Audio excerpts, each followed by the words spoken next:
Welcome to Beer Net Radio. Listen to on every continent except Antarctica. B-E-E-R-N-E-T.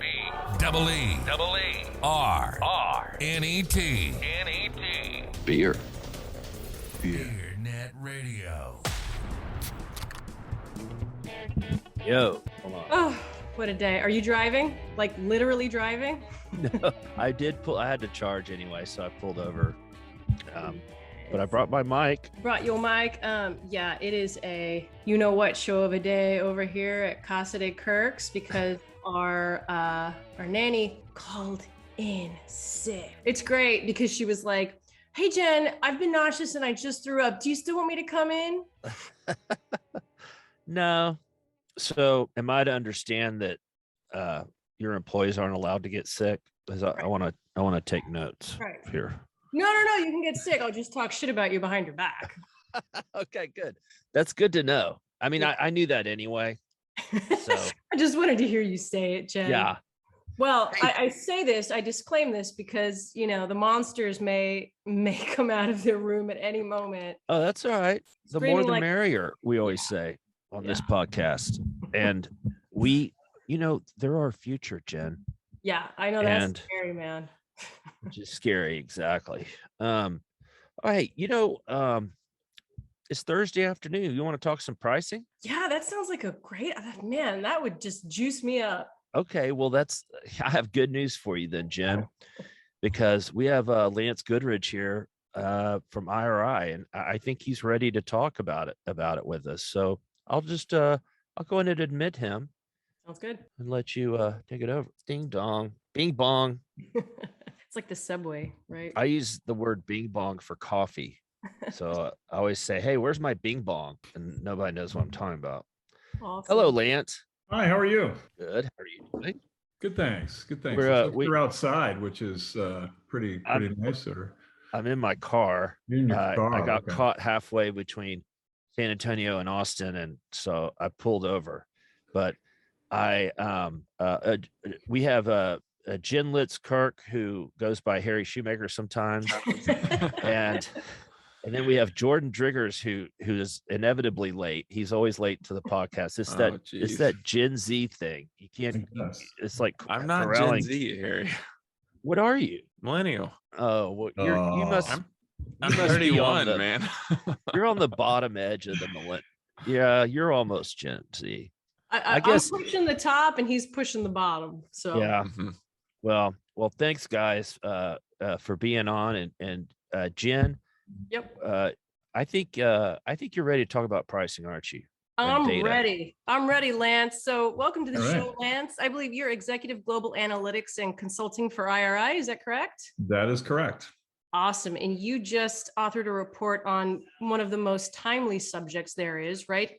Managing price during turbulent times, correct? Correct. Yeah, we've been doing this thought leadership piece for the last several months, and it's really started to gain traction as we've, had this sustained inflationary period.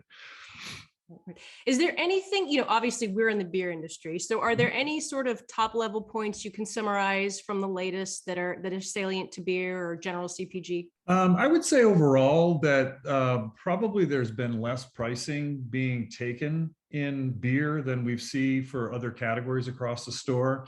Probably, on the food side, food and beverage combined, you're probably looking at somewhere north of 8% that's been taken, over the last, I would say 6 months, 9 months. Whereas beer, I think, is below 4. So there's quite a bit of difference in how other folks have been taking price in store versus where you guys have been, or this industry has been. Right. And we've been reporting that. And so, but it's like, where is the golden line, right? What can you share about how the industry can know just how much price it can take before sacrificing volume? Well, I mean, it's difficult because when we hit COVID, coming out of COVID, and we had a couple of rounds of stimulus in the marketplace, it gave folks, not many places to go, a lot more money to spend. So there was quite a bit of premiumization in terms of how they were purchasing products, especially CPG type products. And they were starting to upscale and they're starting to spend more. And then once inflation and supply chain and things like that started to creep into the system, prices started to edge up, but there really was no impact to demand. So a lot of manufacturers, especially on the food side, said, wait a second, my costs are going up dramatically. I need to pass those along. Those started to pass through and still no impact to demand. So we saw a real softening of overall sensitivity to price changes back at the end of 21. I think what we're seeing now is a difference where we've had this sustained period of inflation. I think we're still lapping pretty big numbers from last year, and it's still in the 8% range. I think June is about the time when it started last year. So as we continue to lap pretty big numbers, folks are starting to run out of money. So they're starting to make different choices, and we're starting to see a return to that sensitivity across the store that we hadn't seen for the last, basically 24 months. And so, you say obviously beer pricing is way under food pricing, inflation. Do you think it can go? I mean, there's starting to be more sensitivity, but does it still have room to edge up toward food pricing without the consumer pushing back? I think it does. It's a fairly recession-proof category.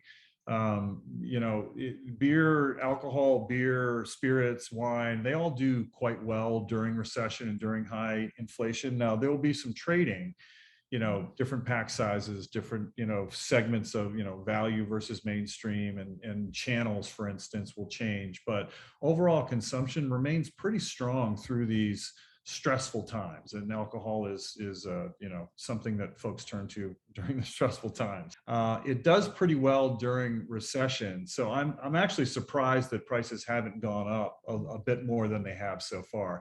I do think there's room. We're running out of room, but I do think that there's room this year to make some of those price changes, or at least pass through some of the price changes that we're talking about.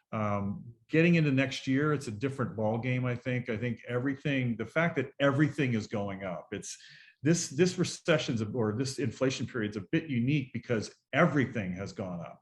Whereas, in the ones in the past, we had certain segments of the economy changing at different rates. Whereas this one, everything is going up at once, so it pressures all of the purchases that I make. Well, one thing that I've noticed, Lance, is that we've seen more cross elasticity of demand between categories within bev alcohol. And for instance, I think one of the reasons why beer hasn't gone up more is because vodka hasn't. And, vodka is much cheaper to make and package compared to beer and other, brown spirits, for instance. And I just wonder if vodka is kind of keeping the whole category down. When I say vodka, I mean Tito's. Is that born in the data? I don't see that, especially given what's happening in Ukraine and the restriction of some of the corn and wheat and raw materials from there. Gas prices, transportation costs have gone up, way out of balance on that. So I don't know that it's just the cost to produce. You still have to get it to shelf, and that has gone up disproportionately across everything. So I'm not seeing specifically against vodka there. I just think that folks are trying to hang on to their business as long as they can, and everyone's kind of waiting for others to take price. Now, we have seen some movement across different manufacturers and vendors that they've been penalized for that. So it's interesting that some folks have done it extremely well, and some folks have not done it quite so well. Who's been penalized? I'm curious. The one that comes to mind is Heineken. So when Heineken came out back, their CFO came out, I think it's January or February, and said, we have to take a dramatic price increase. I think they used the word courageous, actually. So they took that. It was courageous. And no offense to the finance community, but CFOs don't run companies for a reason. And he tried to get it all back at once. And that didn't work well for him. Heineken's been depressed probably ever since that time.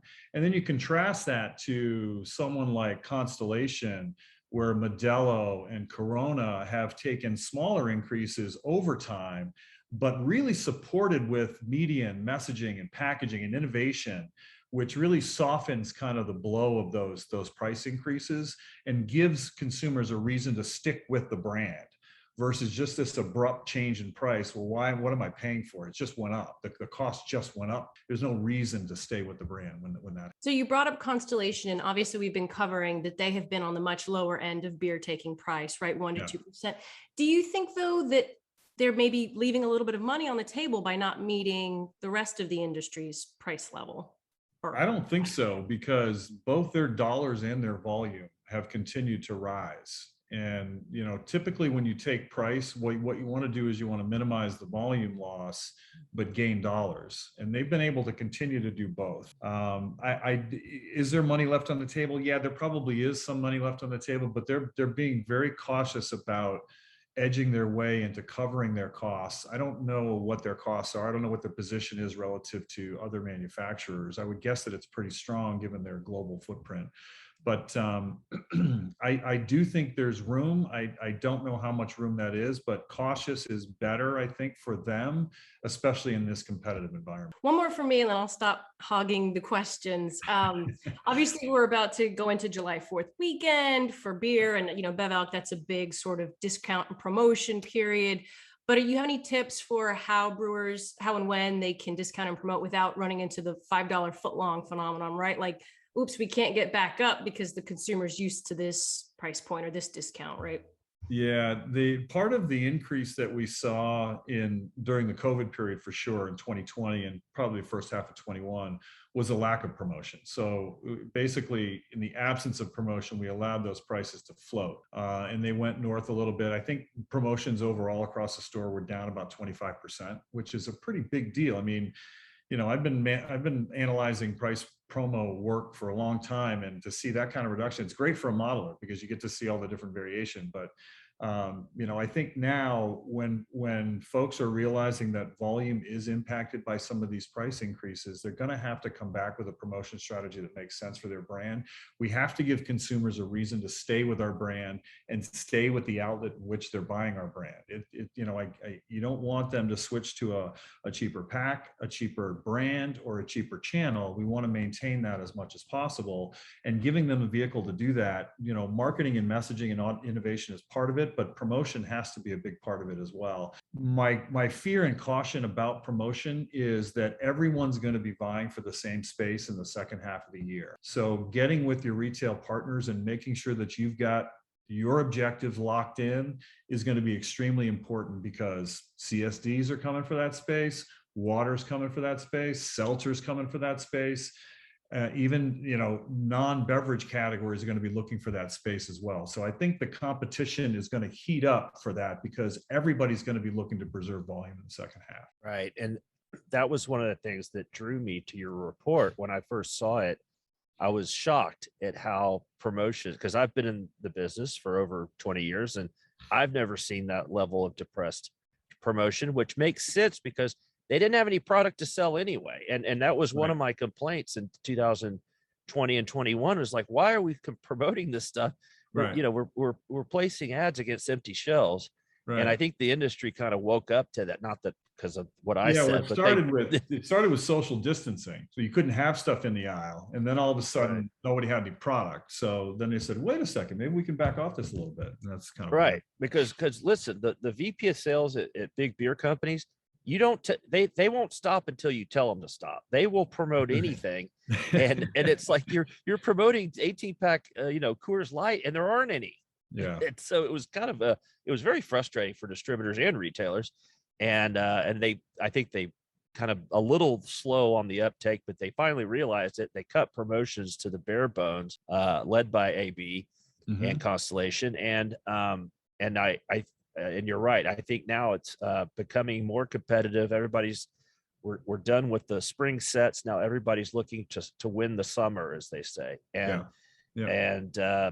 you still have to get out there and get that display space. And the way to do that is through a promotion. So I think those are great insights. So I know Jordan, even I apologize. I said you were late, and then I looked at the time. We actually started early. So this is the sign of a leader, a good boss who recognizes he's wrong and just says it right there in public. Jordan, thank you for coming on right at the exact right time. Perfect. Thank you, Harry. That's great. You're always welcome. Lance, I'm curious, do you see consumers turning more to larger packs to save money or more single serve type packaging? Yeah, it's a bit of a bifurcation, what we're seeing, and it really depends on income segment. We've seen folks who are struggling on the lower income scale. They're looking to manage overall basket. So what happened is we saw with all the gas prices going crazy, folks are no longer filling their tank. They're filling to a dollar amount. So they have the ability to manage a budget in a store. So they're very conscious of, if I've got $100 to spend, I have to divide that up across the products I need to buy and provide for my family. So what we're seeing in the low income segments are they're looking for lower cost outlays, even at the expense of a per volume basis. So if I can get something for $2, 2 or 3 times a week, that's still better for me than if I'm buying something for $10, which might last me a little bit longer, might be a better price volume relationship. The higher income folks are still looking for those deals. So their behavior is changing too. They're not premiumizing like they were before, but they are looking for bigger, better value deals. And they've got more dollars to spend to afford those. So it's kind of both. It's the singles and the smaller purchase requirements are fitting the low end, and the larger price per volume plays are fitting the more affluent consumers. Gotcha. Is it bad to be caught in the middle? Like if you do the majority of your volume through 12 packs, for instance, like hard seltzer, is that necessarily a bad thing for that segment? I would take a hard look at how important the low income segment is to your business and see how much you're actually missing there. They're going to be the hardest hit by this inflation. I mean, we've got research that shows what is the average household income is like 60 grand or something like that. The inflation as it stands today is costing that average household more than $400 per month just in price increase. No additional stuff, just in price increase. So that's hard to afford. So it's going to hit that low income segment harder than it is on a relative basis than the other segments. So I'd want to assess how important that segment is to my business and my growth and see if it's a risk for me or not. Okay. I would, something just popped into my head. I'm wondering if the discontinuation of Juul by the FDA will put more money in people's pockets for beer. I'm just looking at silver linings here, but I mean, that's the same. The people who smoke the Juuls are the same people who drink White Claw, for instance. And unless they're spending all their money trying to stock up before they go out. Yeah, that's true. We might see a lag for about 2 weeks, and then we're going to see like a bump. Those two are very dedicated behaviors, though. I don't see a lot of crossover in that behavior. So you think maybe they'll just switch to cigarettes or what's it called? Chewing tobacco. I'm acting like I don't know. I use them every day. That would snooze. be my guess. Yeah. I think you're right, because there's an old adage that said, when a person walks into a store and they've got $20, they buy diapers and beer. It's not that diapers and beer are related. It's those are the two things they need. Right. And I remember, back in the 90s when I'm in Texas, when the lottery came out, and it immediately hit beer sales. Like our beer sales, we were down like double digits we'd never had a down month ever. And we were down like 10% that next month when, and then it tapered off. Is that, that's kind of like when weed is legalized, beer sales drop immediately. And then it goes back up, and people just do both. But yeah, lottery tickets. I will say that gas prices do have an effect on beer sales because of the high concentration and convenience. So if you're going to the gas station less, or you're spending more at the pump, you're not going inside, you're not fulfilling those needs there. One more for me. Does all the recent innovation in beer provide the industry with more flexibility to kind of play around with pricing, because maybe consumers don't know what the average price is for a hard seltzer or these new flavored malt beverages? I think it absolutely gives you permission to break line pricing or break norms in pricing for sure. Innovation is another good way to allow consumers to believe in your brand beyond just the price. I mean, a lot of categories in the store, they're going to compare where they end up at the end of 22 versus where they were at the end of 21. Some brands are going to be 20 to 30% higher than they were when they started the year, for no reason other than just straight price increase. And consumers are going to go, why am I spending that much more for this thing when I don't know if I'm getting anything more for that? So innovation is a great way to assure consumers that investing in their brand, in your brand, is the right thing to do, because I've got new innovation. It's driving, imagery for me. It's giving me options that I don't have elsewhere. So I absolutely think it's a great way to do that. Right. And this may be out of your purview, but is there any difference in pricing strategies between selling in brick and mortar stores versus selling online or through an app, a delivery app? Yeah, there is. I don't have a lot of information on that. I know there's been explosive growth in the e-com channels. I think someone mentioned that the old adage is running around, like we did 5 years of growth in 18 months on the development of e-com, which is tremendous. I mean, I put a lot of strain on the system, but I do think there is stress on the retailers to fulfill. If you think about the click and collect model, that's essentially you're hiring a personal shopper to fulfill your purchase order, right?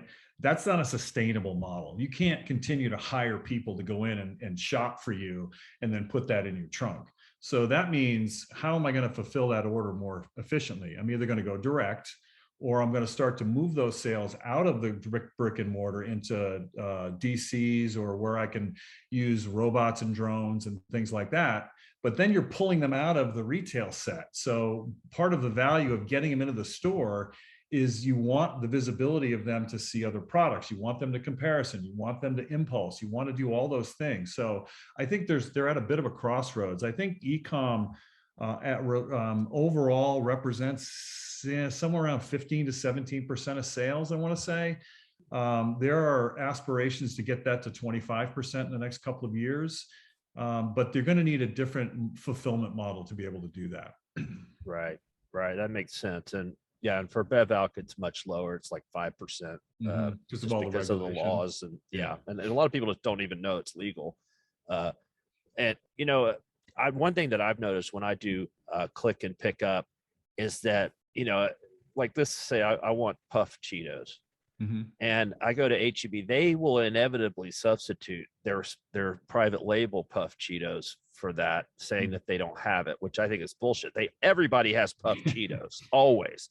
And I think it's interesting. I think the stores are using that to kind of push people toward their higher margin items that are almost the same, Yeah, and that's a good point too, because what we've seen recently, and especially in the last, say, 60 days, is that folks are returning back to the store because they don't think they're getting the best value by shopping online. They want a comparison shop. If they're tight on money, they want to know that they're getting the best value that they can. Right.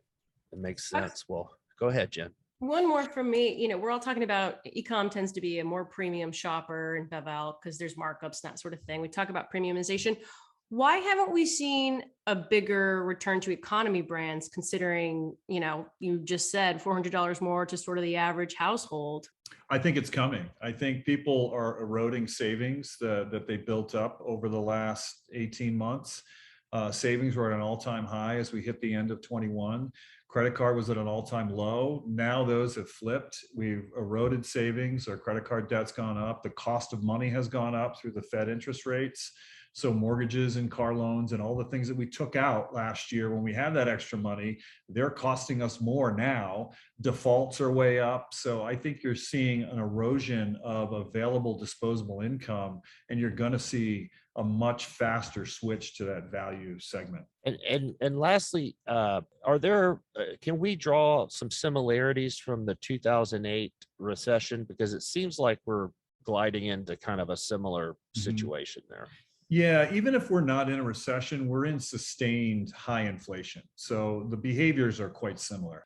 We can draw some conclusions in terms of, how shoppers are changing their behavior. By the way, they think prices are up almost 20% before they walk into the store. And when they're actually up about 8, and you go, well, that's important because they're shaping their purchase behavior before they get to the store. So they're already mentally making these switches before they get there. So the 2008 was a little bit different because that was a financial crisis. That was a mortgage securities crisis. So it affected disproportionately some parts of the economy versus others.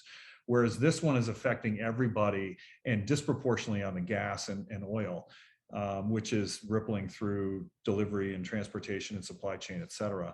So it's a little bit different, but we can draw the conclusions in terms of returning to the value segments and returning shopping at different value channels, which may or may not be desirable for us. Quite honestly, before it was, hey, let's get everybody to the the warehouse clubs because that was a good deal. We spent a lot of money with those contracts. And we have exclusivity and we want consumers to go over there. Well, now it's the dollar channel and some of these other ones that may not be favorable from a manufacturer standpoint. So I think it's a little bit different in its application across the entire economy. But I do think there's some behavioral things that we can learn from there. Right. Well, good. Well, Lance, thanks for being on. Been nice to meet you. It's very fascinating. I know our listeners will love this kind of stuff. And hey, let's shout back at you in a few months and see how things pan out. I think it's fascinating. Absolutely. We're in very tumultuous times, and it's I know it's tough on the consumer, but for people that report the news, it's kind of exciting because at least there's for the past 10 years, we've reported the same thing. Modelo's up and Bud Light's down. Big surprise again. Yeah. So well, now Busch Light's number one. Yeah, where I'm headed with this research, though, is I want to move away from the bad news, inflation's bad, inflation's everywhere, to what are the characteristics that make a brand more essential versus more discretionary. So how do I navigate the future? How do I make sure that I'm emphasizing certain qualities of my brand to reposition it in the minds of consumers so they don't view me as some discretionary purchase that they can do without? So that's the next phase of where I'm headed with this kind of thinking. Well, you and me both, Lance. Beer Business Daily is very important, folks. It's an investment in your future. And if when you wake up and you don't have it, guess who will have it? Your competitor across the street. Right. So a quick plug for Beer Business Daily and also for the Beer Summit coming in January 8th in Palm Beach, Florida, and at the Breakers. And let me tell you, if you're not there, guess who's going to be there? The person across the street. IRI is going to be there. Are you going to be there? I will be there. So, Lance, I'm sorry you had to endure.